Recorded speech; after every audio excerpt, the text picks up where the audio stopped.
এখন আমরা fire operator ইন্টারভিউয়ের তৃতীয় ক্লাস করাবো।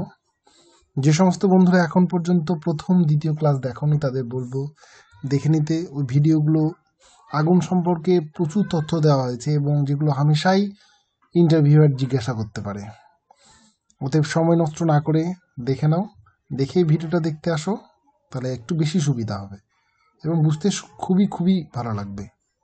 তো কথা না বাড়িয়ে আজকের ভিডিও আমরা শুরু করব। আজকে অর্থাৎ এখন এখন আমরা বিভিন্ন ধরনের কন্ডিশনাল কোশ্চিন, অর্থাৎ ধরো তোমাকে বললো একজন ফায়ার অপারেটরের কাজ কি।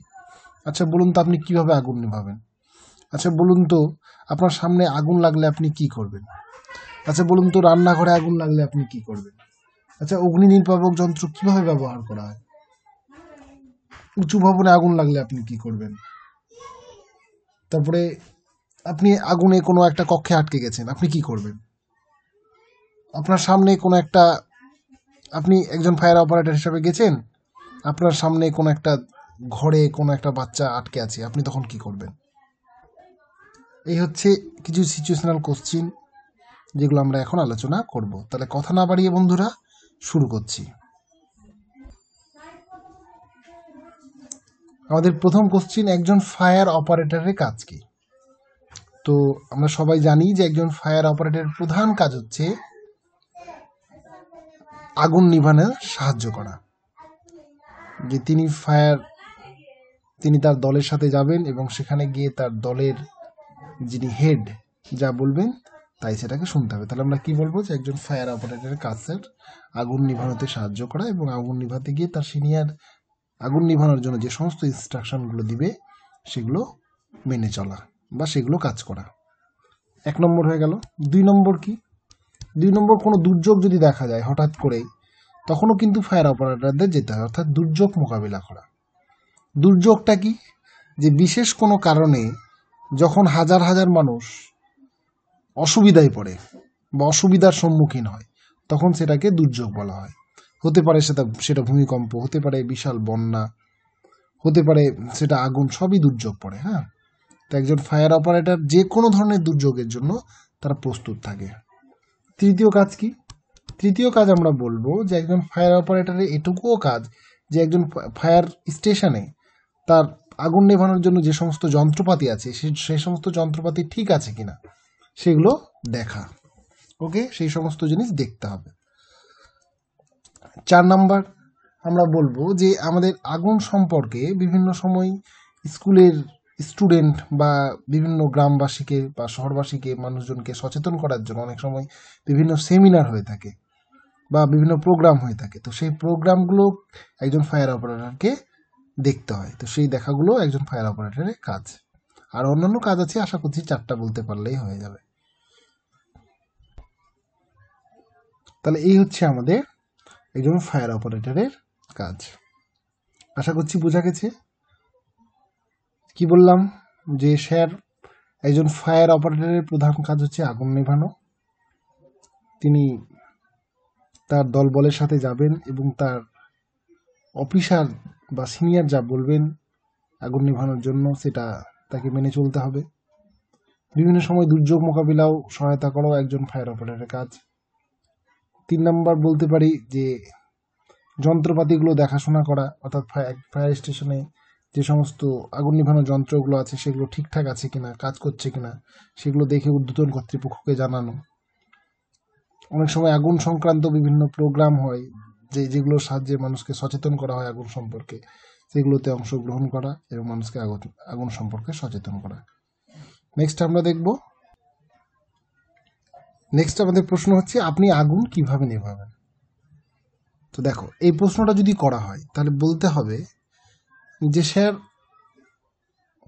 প্রথমেই মাথা ঠান্ডা রেখে আমাকে বুঝতে হবে যে আগুনটা কি ধরনের, অর্থাৎ আগুনের উৎসটা কি, এবং যদি আমার দ্বারা সম্ভব হয় সেই উৎস জেনে সেখানে যে ধরনের ফায়ার এক্সটিংগুইশার দরকার সেই এক্সটিংগুইশারের সাহায্যে আমি আগুনটা নিভাবো। এবং যদি দেখা যায় আগুনটা বড় আছে, আমার দ্বারা নিভানো সম্ভব নয়, তৎক্ষণাৎ আমি বিভিন্ন এমার্জেন্সি সার্ভিস, ফায়ার অফিস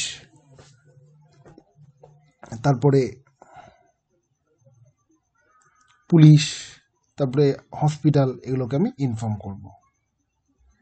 তৃতীয়ত আমি দেখব যে আশেপাশে কোনো ইলেকট্রিক্যাল মেন সুইচ আছে কিনা বা কোনো গ্যাসের উৎস আছে কিনা, সেগুলোকে প্রথমে আমি বন্ধ করব। চতুর্থত দেখব,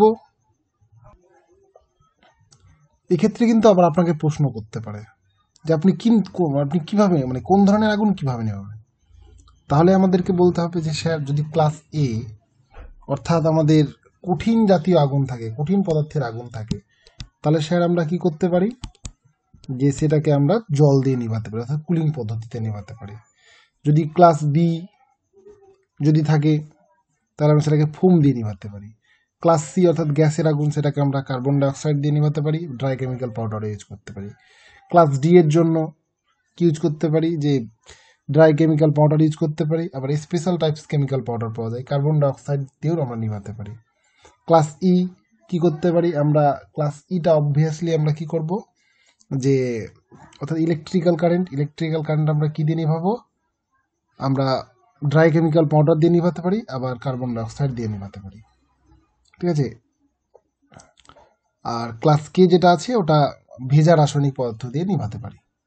তো এইভাবে আমরা নিভাবো, যদি আমার দ্বারা নিভানো সম্ভব হয়। এবার আপনাকে আবার প্রশ্ন করতে পারে ওরা, যে আচ্ছা বলুন তো, সমস্ত আগুনই কি জল দিয়ে নিভানো সম্ভব? বলবেন যে না স্যার,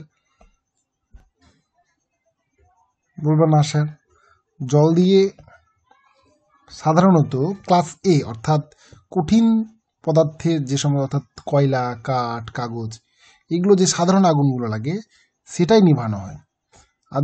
অন্যদিকে যদি আমরা তেল জাতীয় অর্থাৎ ক্লাস বির আগুনের ক্ষেত্রে যদি জল প্রয়োগ করি, তাহলে সেটা তো সেই আগুনটা না নিভে কি হবে, আরও বেশি জ্বলতে শুরু করবে। তার উপর আমরা যদি ক্লাস ই অর্থাৎ ইলেকট্রিক্যাল কারেন্ট ইউজ করি, ইলেকট্রিক্যাল আগুনে আমরা যদি জল ব্যবহার করি, তাহলে কিন্তু আমাদের একটা মানে বিদ্যুৎ শর্ট লাগার, ভালো বাংলাতে বলে আমাদের ক্ষতি হওয়ার একটা সম্ভাবনা আছে। ঠিক আছে। তো বলতেই পারে যে কি কোন জল দিয়ে কোনগুলো নেভানো সম্ভব নয়, বা সমস্ত আগুন কি জল দিয়ে নেভাবেন, বলতেই পারে। হ্যাঁ,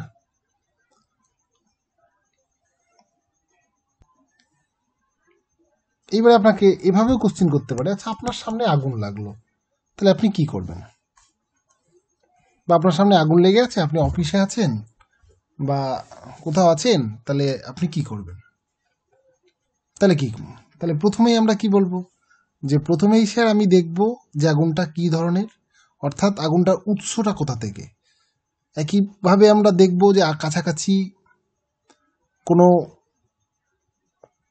তড়িৎ উৎস আছে কিনা, সেটা সংযোগ বিচ্ছিন্ন করার চেষ্টা করব, এবং যদি কোনো গ্যাসের উৎস থাকে সেটারও সংযোগ বিচ্ছিন্ন করার চেষ্টা করব। যদি আমার দ্বারা নিভানো আগুন সম্ভব হয়, তাহলে আগুনের ধরন বুঝে সেই ধরনের এক্সটিংগুইশার আমি ব্যবহার করব। যদি আমার দ্বারা নিভানো সম্ভব না হয়, আমি চেষ্টা করব তৎক্ষণাৎ ফায়ার সার্ভিস, পুলিশ এবং হসপিটালকে অবগত করা। এবং যেহেতু আমার দ্বারা নিভানো সম্ভব নয়, যথাসম্ভব নিজে নিরাপদ স্থানে যাওয়ার চেষ্টা করব এবং লোকজনকেও সেখানে নিয়ে যাওয়ার চেষ্টা করব।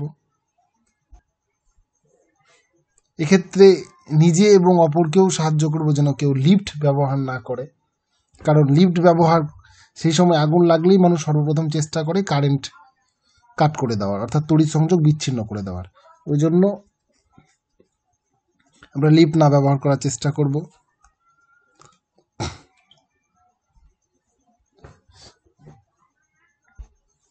যদি কোনো বড় বিল্ডিংয়ে থাকি এবং নিচে না নামা যায়, তাহলে যথাসম্ভব চেষ্টা করব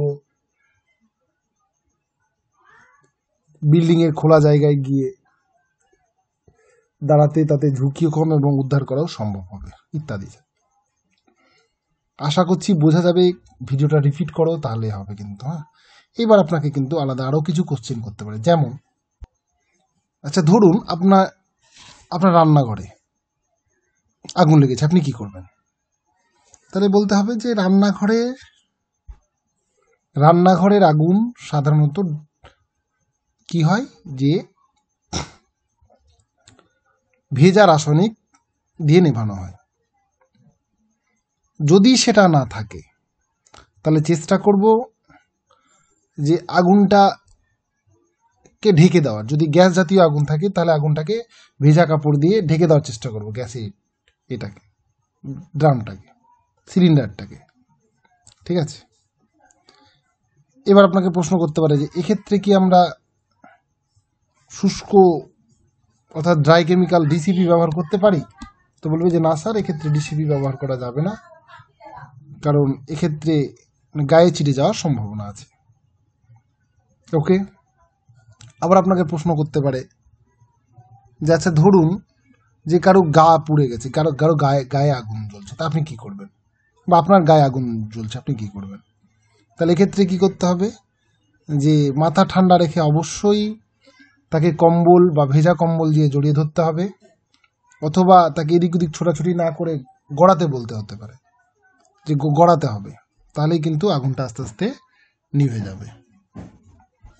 আপনাকে বলতে পারে যে আপনি একটা উঁচু বিল্ডিংয়ে আটকে পড়েছেন, আগুন লেগে গেছে, তাহলে আপনি কি করবেন?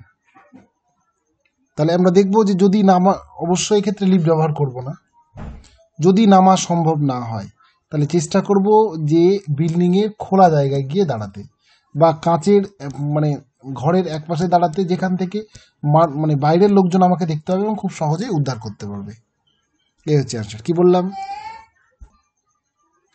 তাহলে কি বললাম যে যদি বিল্ডিংয়ে আটকে পড়ে অবশ্যই লিফট ব্যবহার করব না, যদি নিচে নামা না সম্ভব হয় তাহলে আমি বিল্ডিংয়ের একদম খোলা জায়গায় দাঁড়ানোর চেষ্টা করব, অথবা বিল্ডিংয়ের ধারে যেখান থেকে আমাকে লোক দেখতে পাবে বা আমি কোনো সংকেত দিতে পারবো সেখানে দাঁড়াবো, যেন আমাকে উদ্ধার করতে সুবিধা হয়। নেক্সট প্রশ্ন আপনাকে বলতে পারে যে আপনার সামনে আপনি আগুনে হাঁটবেন কি করে?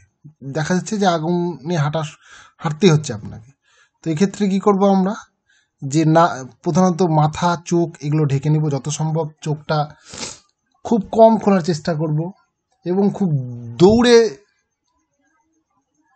পার হব। ঠিক আছে,